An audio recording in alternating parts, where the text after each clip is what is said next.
Karenanya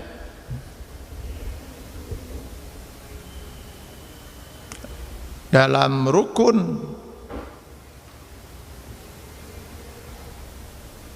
ibadah kan ada rukun iman, ada rukun Islam, ada rukun ibadah gitu ya. Rukun itu apa? Rukun itu artinya tiang. Ini tiang-tiang masjid ini dalam bahasa Arab disebutnya rukun, Pak. Kalau banyak ya arkan.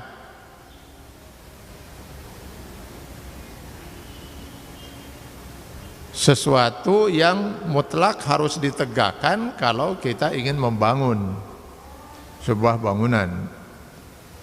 Bangunan keimanan kita ditegakkan dengan 6 rukun, bangunan keislaman kita dengan 5 rukun. Nah, lalu ada rukun ibadah. Nah, sebuah ibadah tidak akan punya nilai apa-apa di mata Allah, tidak menjadi sebuah bangunan ibadah kalau tidak ditegakkan rukun-rukunnya. Maka kalau ibu bapak bicara soal ibadah, yang paling pertama harus kita perhatikan itu rukunnya, Pak. Kalau sunnahnya ya, kalau di bangunan rumah itu rukun itu tiangnya, Pak. Kalau sunnah-sunnahnya mungkin aksesoris gitu di rumah itu. Itu kalau tidak tegak masih lumayan, rumahnya masih terbangun gitu kan. Tapi kalau tiangnya tidak tegak, gimana bangunannya?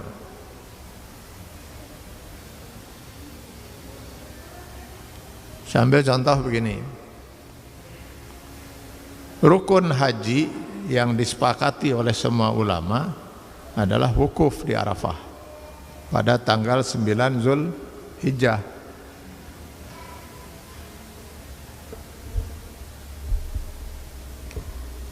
Jadi kalau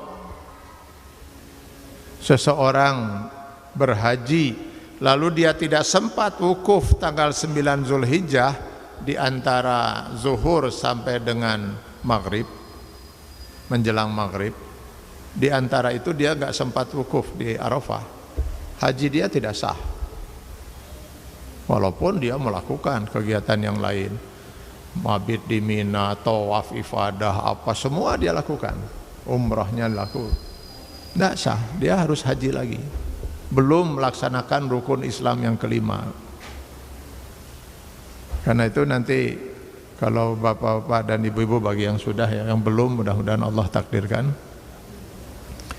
nanti akan lihat di Arafah itu orang yang sedang koma, sedang sakit keras gitu kan, di rumah sakit, dibawa pakai ambulan, rumah sambil dirawat saja di ambulan itu. Yang penting dia bisa wukuf barang 15 menit, setengah jam, bawa ke rumah sakit, tangani lagi, seperti itu, Pak. Wah, kalau tidak sah, Pak. Yang namanya rukun itu. Kalau dalam sholat rukun itu apa?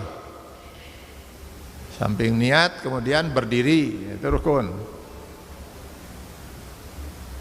Lalu kemudian takbiratul ihram, itu rukun.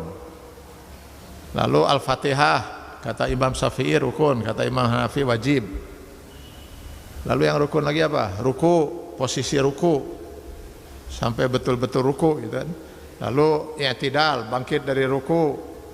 Lalu sujud sampai dahi itu kena tempat sujud.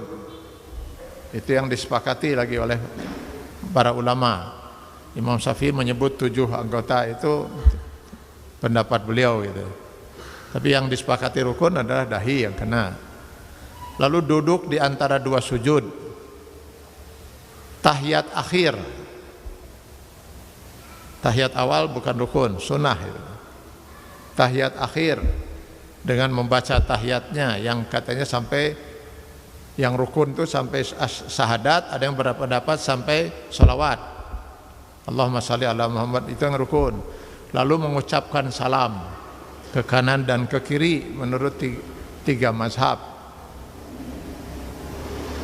Kata mazhab Hambali, yang rukun yang ke kanan saja, yang ke kirinya sunnah. Lalu itu semua dilakukan dengan tertib sesuai dengan urutannya tadi, berdiri, lalu takbiratul ihram, ruku dan sebagainya, seperti itu. Maka sudah sah sholat itu. Satu rukun itu dilanggar, tidak dilaksanakan, tidak ada gunanya ibadah itu. Nah, selebihnya letak tangan di mana itu sunnah, doa iftitah itu sunnah, baca surat setelah Al-Fatihah itu sunnah, baca bacaan waktu ruku, waktu i'tidal, waktu sujud, tahiyat awal, itu semua sunnah. Yang harus kita perhatikan pertama rukunnya, bukan berarti yang sunnahnya kita abaikan. Sebab kalau rukun itu tidak jalan, nah maka sudah tidak tegak sholat itu.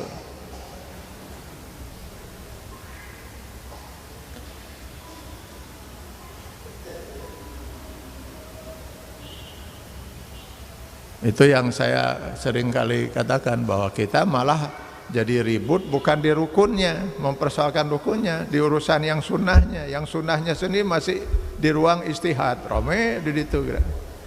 Soal iraha curug digerakkan waktu tahiyat itu.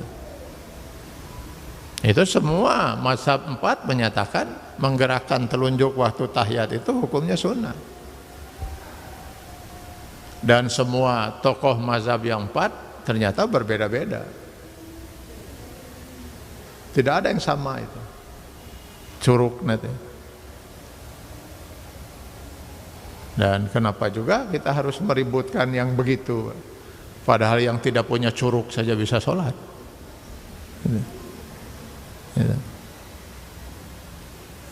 Jadi malah kita terjebak lebih banyak terjebak di situ ini. Nah, di antara rukun-rukun setiap ibadah selalu ada rukun itu, dan dia selalu di urutan pertama. Coba lihat buku-buku fikih ibadah, sholat, zakat, saum, haji, apa sajalah. Rukun pertamanya apa?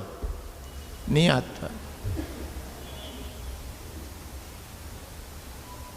Rukun sholat pertama niat, rukun haji pertama niat.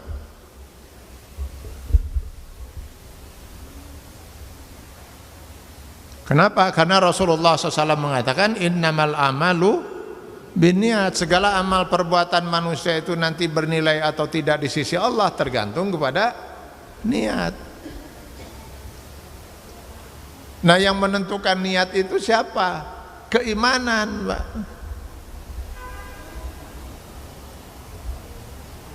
Yang bakal menentukan benar niatnya itu adalah keimanan. Niat seseorang itu harus karena Allah. Lillahi ta'ala, inna salati wa nusuki wa mahyaya wa mamati lillahi rabbil alamin. Bagaimana mungkin dia bisa meniatkan segala yang dia lakukan itu lillahi rabbil alamin kalau keimanannya belum beres?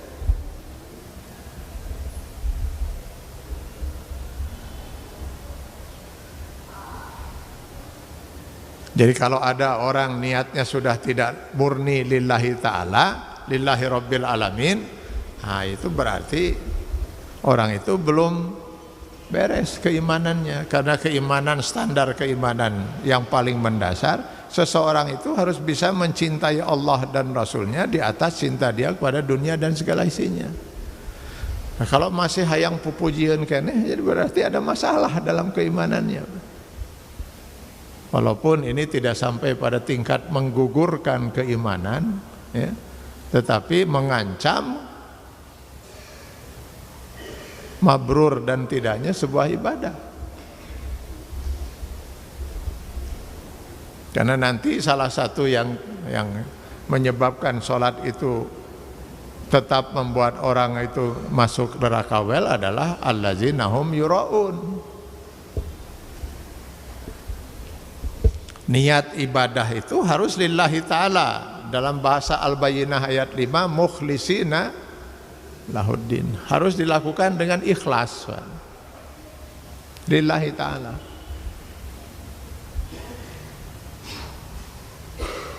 Maka terkait dengan ibadah saum misalnya, dalam hadis Rasul mengatakan ini, man shoma ramadhana imanan wahtisaban, Barang siapa yang melakukan ibadah saum itu dengan dasar iman,